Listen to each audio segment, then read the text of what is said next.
Hello दोस्तों, राधे कृष्णा। मैं नीलम तिवारी आप लोग का अपने चैनल राधे कृष्णा में बहुत बहुत स्वागत करती हूँ। उम्मीद करती हूँ कि आप लोग स्वस्थ होंगे, मस्त होंगे। छठी मैया की कृपा आप सभी लोगों पे बनी रहे, क्योंकि छठ माता का पर्व है तो छठी माता का ही गुणगान करेंगे। देखिए, जो लोग छठ व्रत रहेंगे, छठ आज देखिए आज जो है वो नहाए खाए है, तो नहाए खाए का तो हमने आप लोग को वीडियो दे दिया। अब हम बताएंगे कि क्या आप लोग को सामग्री लेना है छठ पूजा में। क्या क्या ऐसी चीजें होती हैं कि जो बहुत ही जरूरी होती हैं और आपको लेना चाहिए। तो इन सब की जानकारी इस वीडियो में हम देंगे। वीडियो को पूरा आप लोग जरूर देखिएगा, ठीक है। पसंद आए तो शेयर लाइक कर दीजिएगा, नए हैं तो सब्सक्राइब कर दीजिएगा। देखिए, जो सबसे पहले छठ पूजा में होता है वो कलसूप होता है। कलसूप का मतलब कि जो उसका बांस का बना हुआ सूप जैसा आता है उसको कलसूप कहते हैं।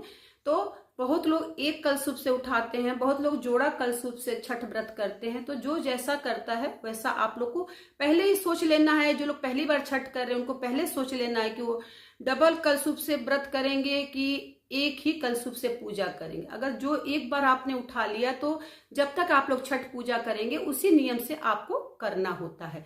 तो इस तरह आप लोग को करना है। उसके बाद आप लोग को क्या करना है, जो पहला जो मेन चीज है उसको हम बता रहे हैं। आपको पीला सिंदूर लेना है, सुपारी 2 लेना है, जोड़ा ही लेना है, सुपारी लेना है, लौंग इलायची लेना है और नारियल लेना है। नारियल जो होता है वो जटा वाला लेना है, जिसमें पानी होता है, वो नारियल आपको लेना है। और जितने मौसमी फल आते हैं, जो फल इस मौसम में आपको मिलते हैं, जैसे मान लीजिए कि सेब हो गया, संतरा हो गया, केला हो गया, मौसम्मी हो गया, अनानास हो गया, पनियाला हो गया, अमरख हो गया जो खट्टा वाला आता है, ठीक है। जितने फल होते हैं, मूली हो गई, कद्दू हो गया, सब्जी फल सब कुछ माता जी को चढ़ाया जाता है, कलसूप में भरा जाता है। लेकिन अब ऐसा नहीं, जितना आपका देखिए, जितनी आपकी सामर्थ्य है।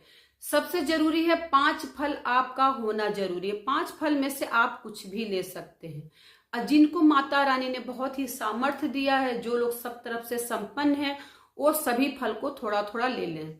और इसमें जो होता है एपन होता है, जो आता है पन्नी में करके आता है, लाल लाल होता है, गोल गोल होता है। उसको मार उस पे कि जब आप कलसूप पूरा तैयार करते तो उसके ऊपर जो वो रहता है, क्या नाम, नारियल रहता है, उसी पे रख दिया जाता है। और साठी का चावल होता है, साठी का चूड़ा होता है। ये सब आप लोग को जरूर लेना चाहिए। वो होता है कोसा होता है, दिया होता है और कलश होता है। कलश में आपको फूल का लोटा रखना है। स्टील का लोटा भूल के आप लोग माता रानी के कलश में मत रखिएगा।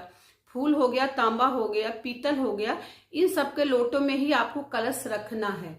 ये आज जो लोग कोसी भरेंगे उनकी बात अलग है, कोसी के लिए चीजें अलग आती हैं, उसको हम अभी आपको बताएंगे। इतना फल लेना है, धूप लेना है, दीप लेना है और घी लेना है, जिससे आप बत्ती जलाएंगे। अगर घी से आप नहीं जला पाते, ठंडी का मौसम में घी जल्दी नहीं जलता है, तो आपका तिल का तेल से भी जला सकते हैं, ठीक है। क्योंकि घी जो होता है ना, वो ठंडियों में जम जाता है, दीपक जलने में बहुत परेशानी होती है। उस समय हवा भी चलती है, शाम के अर्घ में, सुबह के अर्घ में हवा भी तेज हो जाती है, तो दीपक जलने में बहुत परेशानी होती है। तो आप तिल के तेल का भी दीपक आप जला सकते हैं। उसके बाद जो कलसूप होता है उसको ढकने के लिए आपको पीला या लाल कपड़ा लेना है, उससे आप लोग कलसूप को ढक देंगे।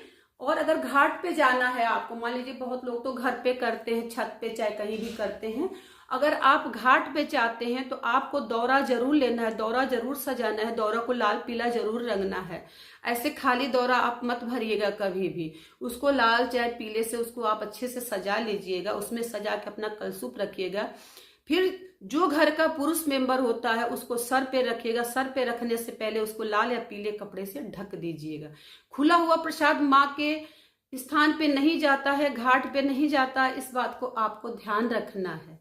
और हर चीज आपको चढ़ाना है, पीला सिंदूर चढ़ाना है, लाल नहीं चढ़ाना है।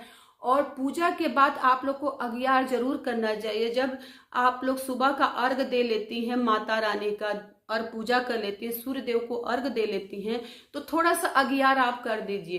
क्योंकि जो अगियार में हम लोग जो सामग्री डालते हैं वो डायरेक्ट भगवान को मिलता है। तो अगियार के लिए आपको कंडा लेना है, थोड़ा सा जो अगियार के लिए धूप होता है उसको ले लेना है, उसमें डालना है। और ना अगर आपके पास हो तो गुड़ और घी से भी आप अघियार कर सकती हैं। इस तरह आपको छठ की पूजा संपन्न करना है। फल आपको सब लेना है। अगर आपका सामर्थ्य नहीं है तो आप 5 फल ले लीजिए, थोड़ा ही लीजिए, कोई ये नहीं कि खूब सारा आप फल लीजिए। जितनी सामर्थ्य हो उतनी ही, उस हिसाब से ही पूजा करना चाहिए। नियम वो बनाइए जो आने वाली पीढ़ी आपकी लेके चल सके। नियम कठोर नहीं बनाना चाहिए। छठ माँ का पूजा जो होता है वो बहुत कठिन होता है। और एक बात आप लोग को और बता दें कि जो लोग ठेकुआ बनाते हैं तो ठेकुआ के लिए देखिए शुद्ध आटा होना चाहिए। अगर आप गेहूं घर में धुल सकती हैं तो बहुत अच्छी बात है। सामने चक्की धुल के पिसवाते हैं लोग, वो बहुत अच्छी बात। अगर आप ऐसा नहीं कर सकती तो आजकल तो जहाँ पे छठ का गेहूं पिसा जाता है वो भाई लोग क्या करते हैं, अगर आप पैसा देती हैं तो जो उसमें का जो आटा निकालते हैं उसमें से आपको दे देते हैं पैसा लेके। तो आप इस तरह भी कर सकती हैं अगर आप ठेकुआ बनाती हैं। अगर नहीं ठेकुआ आप बना सकती तो फल से भी आप कर सकती हैं। ऐसा नहीं कि आप फल से नहीं कर सकते। बहुत लोग कचवानी बनाते हैं, उसके लिए क्या करते हैं, चावल को भिगो देते हैं और सिलबट्टे पे पीस के उसमें क्या करते हैं, हल्का सा दूध और शक्कर डाल के बनाते हैं। ठेकुआ का बहुत लोग गुड़ में बनाते हैं। तो सही मानिए, अगर सही मानिए, शुद्ध चीज मानिए तो माता के अर्घ में गुड़ का ही प्रयोग करना चाहिए, शक्कर का नहीं करना चाहिए। लेकिन लोग करते, माँ को जो अर्घ देने का ठेकुआ है वो शुद्ध घी में आपका होना चाहिए। रिफाइंड तेल में आप मत बनाइए, ठीक है।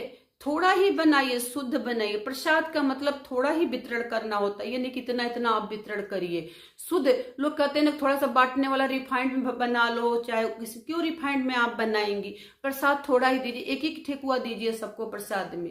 प्रसाद ही लेने आते हैं लोग आपके घर में, ये नहीं कि आपका ठेकुआ लेने कोई नहीं आता है। छठ माँ के घाट पे जो प्रसाद चढ़ता है वो शुद्ध होता है, उसी को प्रसाद आप लोग को देना चाहिए।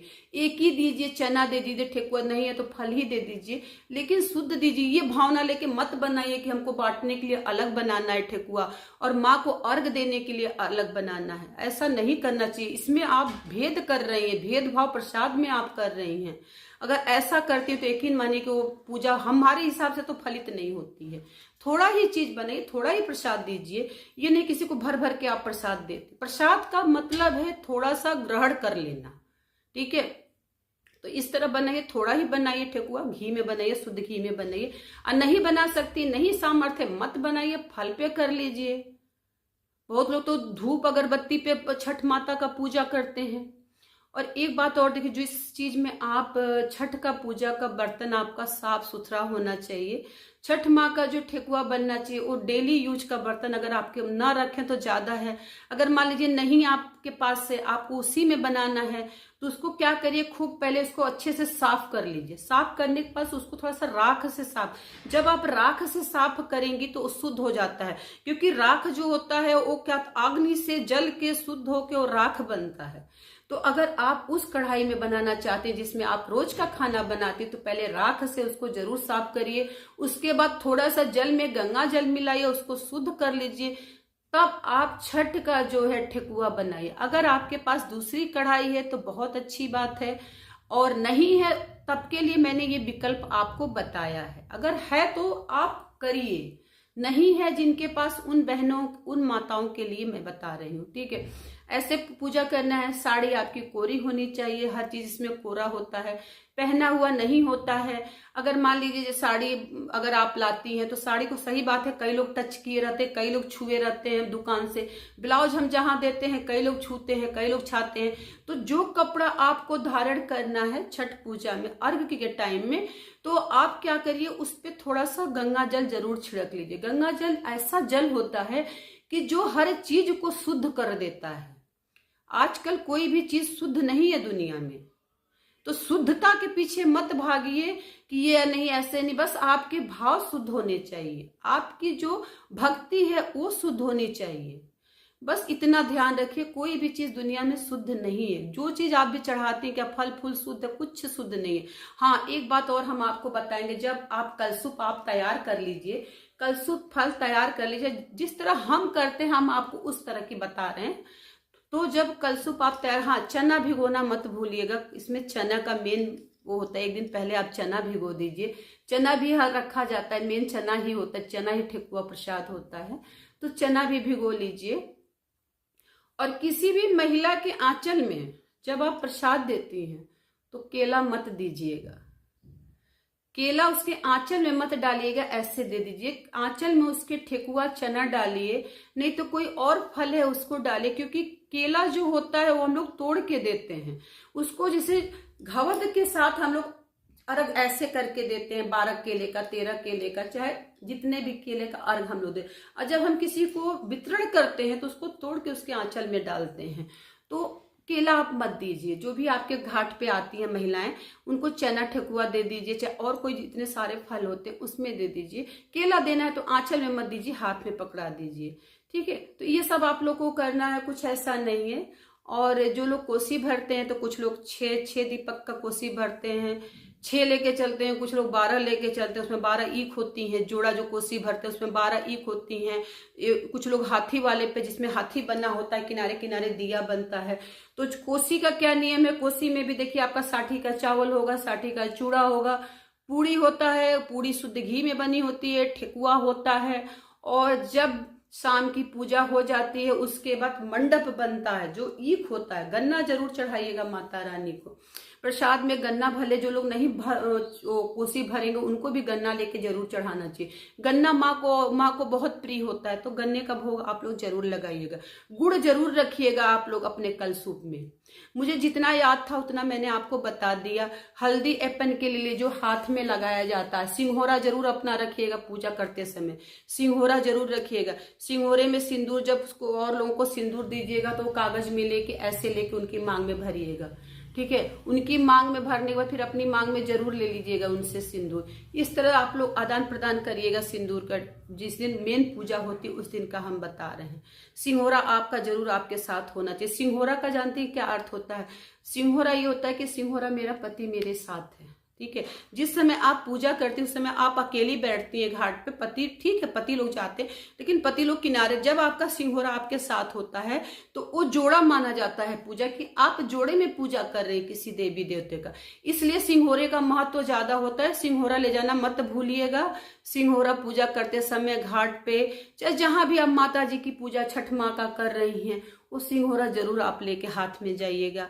बस इतना ही हम आपको बता सकते हैं, जो हमको समझ में आया वो हमने बताया। जिस तरह मैं करती हूँ उस तरह हमने आपको जानकारी दी। और कुछ चीजें जो आपको याद हो आप उसमें वो कर लीजिएगा। घबराइएगा बिल्कुल भी मत, क्योंकि माँ है, हम लोग भक्ति कर रहे हैं, एकदम मन साफ करके कर रहे हैं। तो हम इंसान है, भूल हमसे हो सकती है, हम मनुष्य हैं, हम कोई देवी देवता नहीं कि हमसे भूल नहीं होगी। लेकिन हाँ, जानते हुए कोई भूल मत करिए। घाट पे प्रसाद बांटने में भी 2 तरह की भावनाएं मत रखिएगा। सबको एक बराबर प्रसाद दीजिएगा।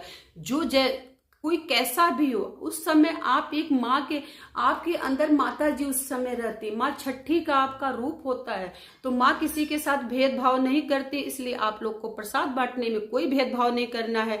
ये नहीं कि कोई किसी को रिफाइंड का आप ठेकुआ दे रहे हैं, किसी का घी का दे रहे हैं, बिल्कुल गलत है ये चीज। आप एक ही तरह का ठेकुआ बनाइए, एक ही दीजिए, कोई जरूरत नहीं है।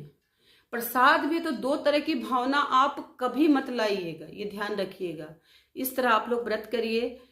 आप सभी बहनों को, सभी माताओं को छठ व्रत की बहुत बहुत शुभकामनाएं, बहुत बहुत मुबारक आप लोग को। माता रानी छठ व्रत आप लोग का पूर्ण करने में आप लोग का सहयोग करें। आप लोग पूरी निष्ठा से व्रत करें। हम तो माँ से बस यही मांगते हैं कि जो जहां है वहां सुखी रहे, संपन्न रहे, बस यही प्रार्थना है। हो सकता है अभी मैं वीडियो नहीं दे पाऊंगी क्योंकि मेरा भी व्रत चल रहा है, चलेगा, तो इसलिए इस वीडियो को यहीं पे विराम देती हूँ। अगर आप लोग को थोड़ा सा भी अच्छा लगे तो आप लोग शेयर लाइक कर दीजिए करिए, कमेंट करके बताया करिए, थोड़ा बहुत हमको भी लगे कि क्या मैं सही आप लोग को जानकारी दे रही हूँ कि नहीं। क्योंकि जितना मेरे पास नॉलेज है उतना मैं आप लोग को बांटती हूँ आप लोग के साथ। बस धन्यवाद जी।